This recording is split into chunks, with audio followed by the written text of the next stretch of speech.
Assalamualaikum dan salam sejahtera. Beliau adalah seorang aktivis sosial yang lantang bersuara, sering kelihatan di Perhimpunan Bantahan Hong Lim Park. Pada usia 35 tahun, beliau bertanding dalam pilihan raya 2011 bersama Reform Party. Anehnya, kawasan undi yang dipilih ialah GRC Ang Mo Kio yang diketuai Perdana Menteri Lee Hsien Loong. Dalam pilihan raya 2015, beliau bertanding lagi, juga di GRC Ang Mo Kio. 2 kali kalah tidak mematahkan semangatnya. Dalam pilihan raya 2020 ini, beliau kembali bertanding, tetapi dengan Singapore People's Party, SPP.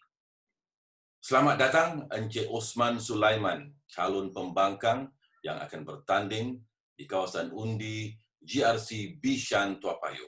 Assalamualaikum Encik Osman. Terima kasih banyak mengundang saya dalam bicara.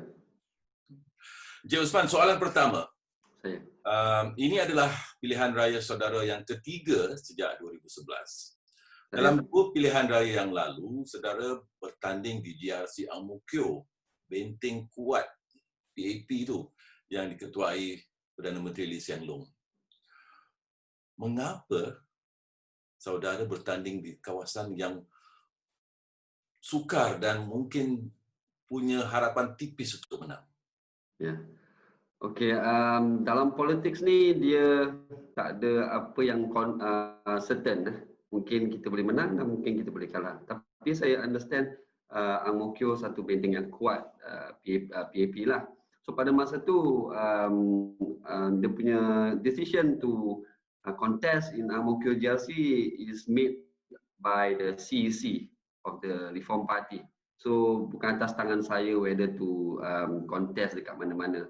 So when they decide untuk mencalonkan saya di sana, one of the reason is also because saya masih baru lagi, jadi dia nak saya ada exposure in politics dan ada pengalaman. Menang kalah diorang cakap belakang kira secondary lah. Tapi pada masa itu saya masih baru berkecimpung dalam politik, jadi diorang nak kasih saya exposure. Untuk seorang yang muda, baru 35 tahun, tiba-tiba dicampakkan ke kawasan undi yang agak sukar. Apa perasaan Encik Osman? Adakah ia merasakan alamak, ini seperti sacrificial lamb? Tak juga, kerana saya semasa saya macam interested in politics, tak ada orang yang datang dekat saya untuk memberitahu saya, ini politics ni danger, engkau kalau nak contest berhati-hati. Jadi saya tak ada ini baggage of fear factor tu kan. Jadi apabila CC punya keputusan untuk saya bertanding di sana, saya anggap ia satu cabaran. Jadi kesukaran mesti ada lah. Cuma saya tidak ada perasaan takut untuk bertanding dengan Prime Minister, kerana in the end ia untuk membangunkan negara lah. Waktu itu apa yang mencabar Encik Osman untuk memasuki politik? Saya macam mana saya melibatkan diri dengan politik, pasal kerana dulu saya cuba actually how I get involved ni, dulu saya menganggur. Okay. Mula ni saya menganggur, lepas tu saya cuba mendapatkan kerja. Jadi sebagai warga negara Singapura ni, Singapura, saya cuba mendapatkan, saya ada ijazah diploma.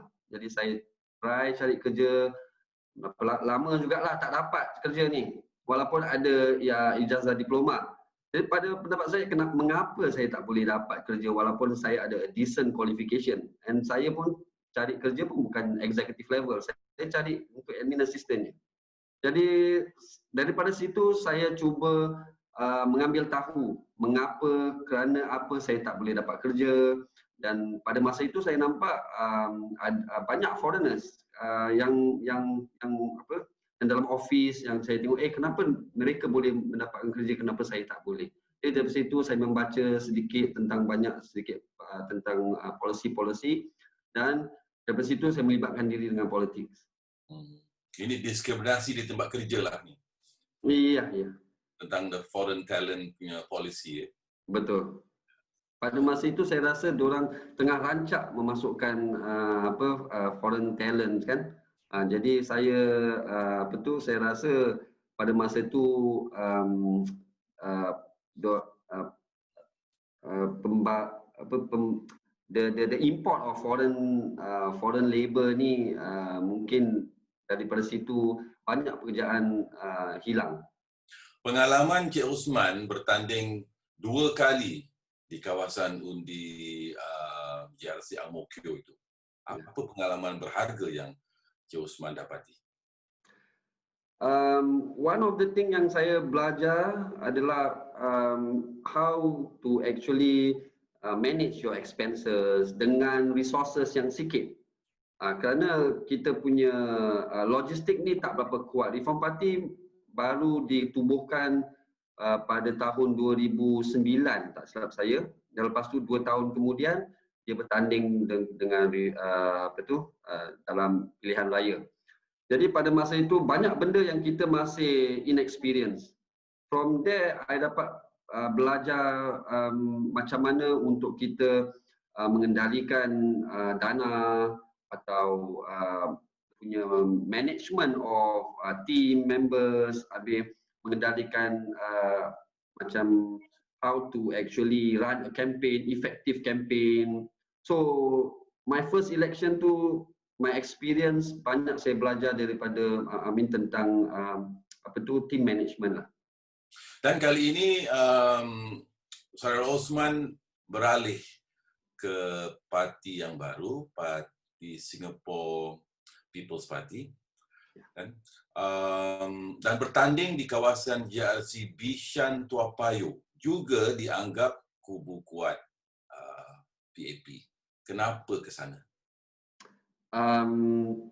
Saya rasa saya dengan Reform Party membership saya that time dah lapse. Habis saya dah tak aktif dalam politik dalam setahun lebih. Jadi saya sibuk dengan bisnes.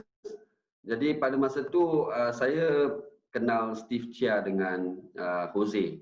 So I read some news about them. Tapi tak terlintas di hati jugalah nak menyertai Singapore People's Party. So they asked me to come on board, and then they say that we're going to create. They had just had a leadership renewal, so they asked me to help to shape the party and bring forward. So pada itu saya rasa saya suka support underdog lah. Nak dikatakan senang, saya suka support parti yang nak membangun. Jadi saya pun dapat input and boleh shape diorang punya direction also.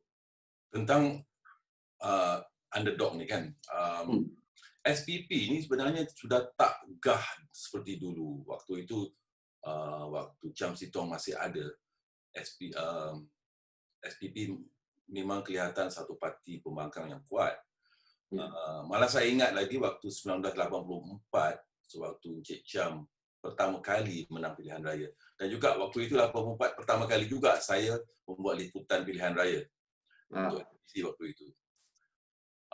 Memang Cik Cham tu dilihat sebagai ikon pembangkang kan, sampai kita waktu itu di bilik berita tu bila Cik Cham diumumkan menang, semua orang tepuk tangan. Betul. Kita semua terperanjat. We are not supposed to clap when the opposition menang. Yalah. So but he becomes almost a legend and icon for opposition. But now the party dah agak kurang nampak the impact on Singapore politics sejak Cik Cham dah besar ni. Dan I think SPP pun merupakan parti yang agak kecil sekarang kan, cuma 5 calon dan 2 kawasan undi. Apa peluang Cik Osman untuk memenangi pilihan raya kali ini? Saya rasa salah satu juga reason kenapa saya join SPP is one of the reason is because of Mr. Chiam. I hold high regards for him. Ini cabaran dia yang untuk saya masuk dalam SPP. diorang membuat leadership renewal. So daripada situ kita harus carve our path after Mr. Chiam. So even though Mr. Chiam was last time an icon, and then now it is the new leadership that will have to actually create a path on how SPP bring forward the party, which we are. I mean, every leadership renewal will take some time untuk menampakkan dia punya result. So I guess this is one of the challenge that I take it upon myself and to stay with SPP and also move forward with the party. Apa rancangan jangka panjang SPP? I think for now, we are hoping to expand our political base. I mean, of course, definitely kita punya base is dekat Potong Pasir. If we manage to recapture Potong Pasir, that I mean that will help a lot dalam expanding kita punya parti punya members, parti punya logistik, and then also melakarkan kita punya ideas untuk jadi orang dapat lihat perbezaannya after Mr. Chiam, how's the party going to move forward. Potong Pasir ini mempunyai banyak emotional attachment lah untuk Encik Chiam, kan? Ya, betul. Kita sudah lihat bagaimana beliau memenangi Potong Pasir pertama kali tahun 84. Tapi itu sudah lama. Adakah masih ada legasi atau pengaruh Encik Chiam lagi di Potong Pasir untuk SPP memenangi kawasan undi itu? Pengaruhnya masih kuat lagi kerana di mana-mana kalau kita berjalan pun, kadang saya berjalan dekat Bishan Toa Payoh pun people will still relate kepada Mr. Chiam, and they will always say, oh ini because Mr. Chiam pun pernah bertanding dengan di Bishan Toa Payoh. So I mean people know Mr. Chiam, I mean, because he has been in the political arena dah lama. Jadi dia punya pengaruh tu masih ada lagi. Itu mungkin menolong kita untuk untuk memenangi election ini. Kita tak tahu. Satu soalan ialah waktu saudara sedang memikirkan untuk kembali aktif dalam politik, kenapa tidak memilih parti yang lebih besar seperti Workers' Party atau SDP ataupun yang baru ini kan di bawah Dr. PSP? Kenapa tidak? I mean, dengan macam saya cakap, saya suka support underdog. Because pada saya parti-parti yang besar ni dia dah cukup, ada lebih banyak orang boleh menolong mereka.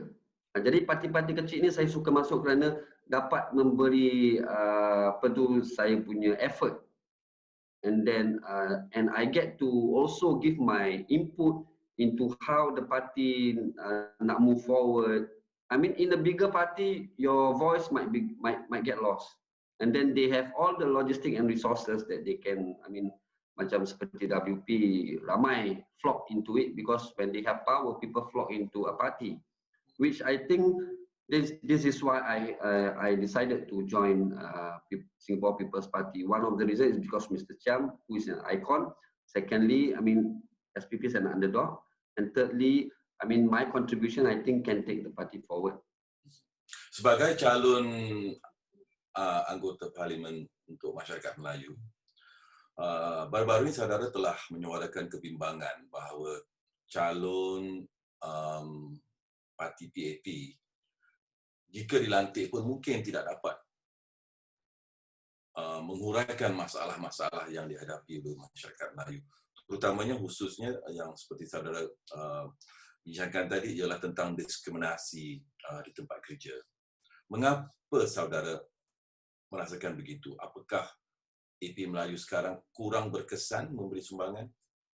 Bukan sahaja MP-MP Melayu sekarang, tapi setelah 60 tahun masyarakat Melayu, isu masyarakat Melayu ni pun belum lagi selesai. Jadi saya rasa MP Melayu ni ineffektif. Bukan mereka tak bagus, cuma they are ineffective in PAP. Mereka orang baik, orang bagus, tetapi in politics you have to also play politik. Tapi sejauh ini saya tak nampak apa-apa perubahan yang sudah tertunggak lama lah, isu-isu Melayu yang mana mereka sebelum pilihan raya mereka cakap mereka mau menolong isu-isu Melayu, tapi I mean for up to now the issue is still there and I think they are ineffective in politics. They are ineffective. Mereka tak efektif kenapa? Adakah kerana terpaksa mematuhi parti ataupun mereka sendiri kurang membuat suatu usaha untuk memperbaiki keadaan? I think the ineffective comes because I mean, of course, as an individual, they cannot do anything much. But I think it is important that inside PAP itself, they have to lobby their leadership. I think they don't do any lobby, anything alone. You can't do anything lah. Tapi as a politician, I mean, they have to understand that their role is not only to look into municipal issues. They also have to do some lobbying, how to get what the community wants. This is where they lack in, I mean, greatly. Apa isu masalah Melayu yang paling genting yang dihadapi sekarang ini yang Cik Osman rasa harus dia huraikan? Saya rasa economic sense. And then I point this to unemployment. I mean, kita tahu that a lot of Malays occupy the lower rung of the employment sector. Jadi saya rasa first of all, I mean, ini glass ceiling ni bukan ada, I mean, the government has to remove this glass ceiling in SAF, in uniform groups. This is where it opens up a lot of job position for the Malays. Okay, salah satunya untuk memakai tudung. I mean, kita ada ramai orang nak mencari kerja yang mau memakai tudung di hospital, di immigration. This, when they abolish this discriminatory policy, I think a lot of our people can get jobs. And then jobs ni important kerana ia feed our economic, our economic status. Tanpa pekerjaan yang baik, yang bagus, kita punya economic status tak akan meningkat.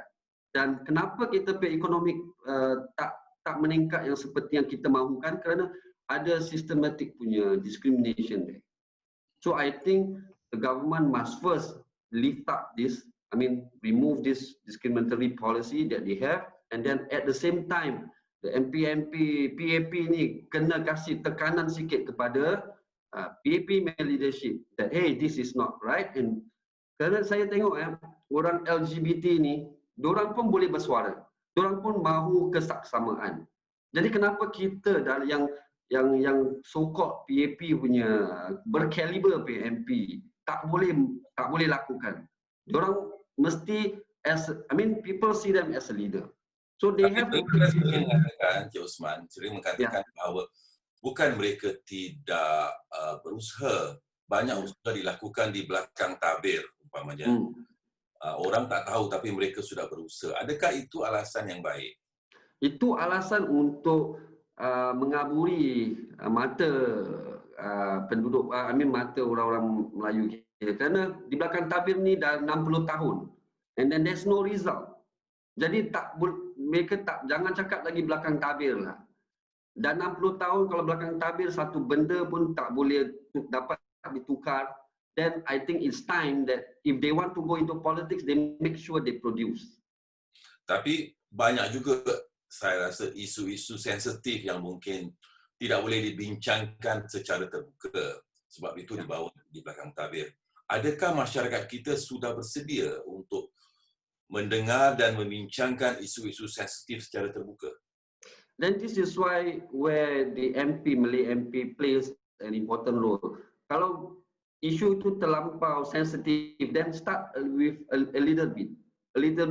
Mungkin discuss with the Malay, the NGOs first, Then after that can ke depan sikit. How do LGBT punya orang openly do up this pink dot and then make their voice heard? It's starting slowly. But if our MPs cannot do that, then we will never be able to, to change anything. Jika anda dilantik untuk mewakili masyarakat Melayu sebagai anggota parlimen, apakah langkah pertama yang akan anda lakukan untuk memperbaiki masalah yang dihadapi masyarakat Melayu? I think for a start, if I have my way, I will gather all these orang-orang yang berkaliber seperti orang di dalam MUIS, dalam Mendaki, dalam AMP, dalam RIMA, all these Malay self-help group ni, I will gather them all together, I will pick the best of them, and then I will say, let's form a task force. Let's look into this matter. And then give the government some pressures that, this is the people, this is what the community aspire. And then I will also ask all these people to actually look into how we can solve this problem. Because for now, each organization individually, they do a bit here, they do a bit there. So tak ada itu kolektifnya effort dan tak ada itu macam persatuan yang really look into this matter lah. Saudara sudah bertanding dalam 2 pilihan raya sejak tahun 2011. Apakah isu-isu 9 tahun lalu masih belum berubah jika dibandingkan dengan sekarang ini? Ya, 10 tahun lalu masalah dia masih sama juga. Kalau kita nak bandingkan dulu 10 tahun dulu dengan sekarang, tak banyak beza. Kalau PAP cakap diorang telah mengurangkan kadar pengangguran, is very negligible. High cost of living tetap ada. The high cost of our HDB flat tetap ada. So the past 10 years sampai sekarang masalahnya tak berapa banyak yang bertukar. Tapi adakah masyarakat kita sendiri sudah lebih bersedia untuk bersuara dan mengajukan pandangan-pandangan alternatif terhadap kerajaan atau terhadap pemerintah? Ini lagi satu yang kita harus tanggani. Saya rasa masyarakat Melayu kita pun, kalau kita mahu perubahan, kita mesti ke depan. Tak ada orang yang boleh menolong kita selain kita sendiri ke depan.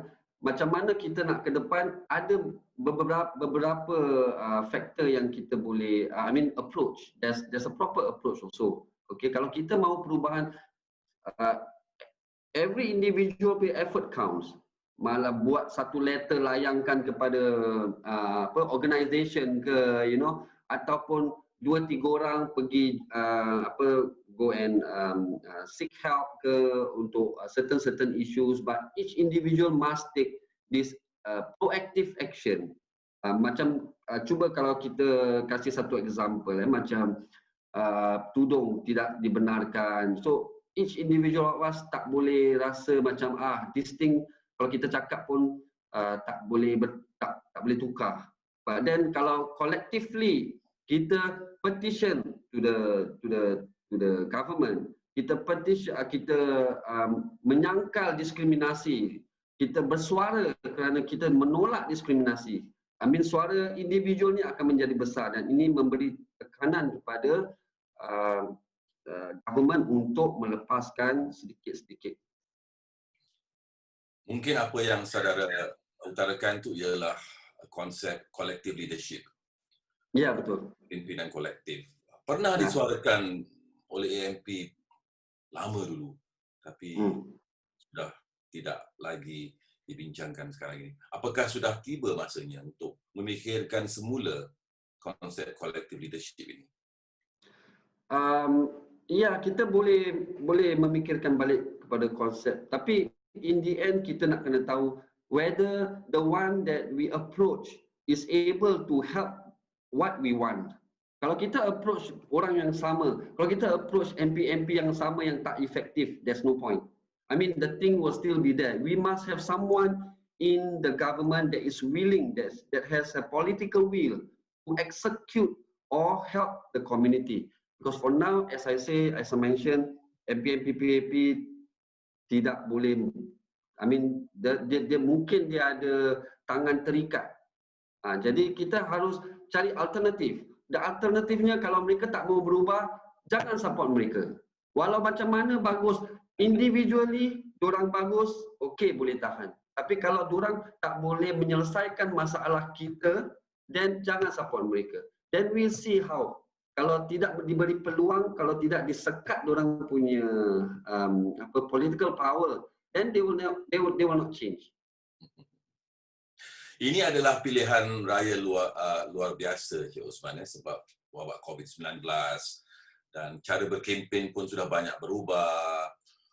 Adakah Encik Osman merasakan bahawa dengan keadaan luar biasa ini, pihak pembangkang mempunyai sedikit kelebihan?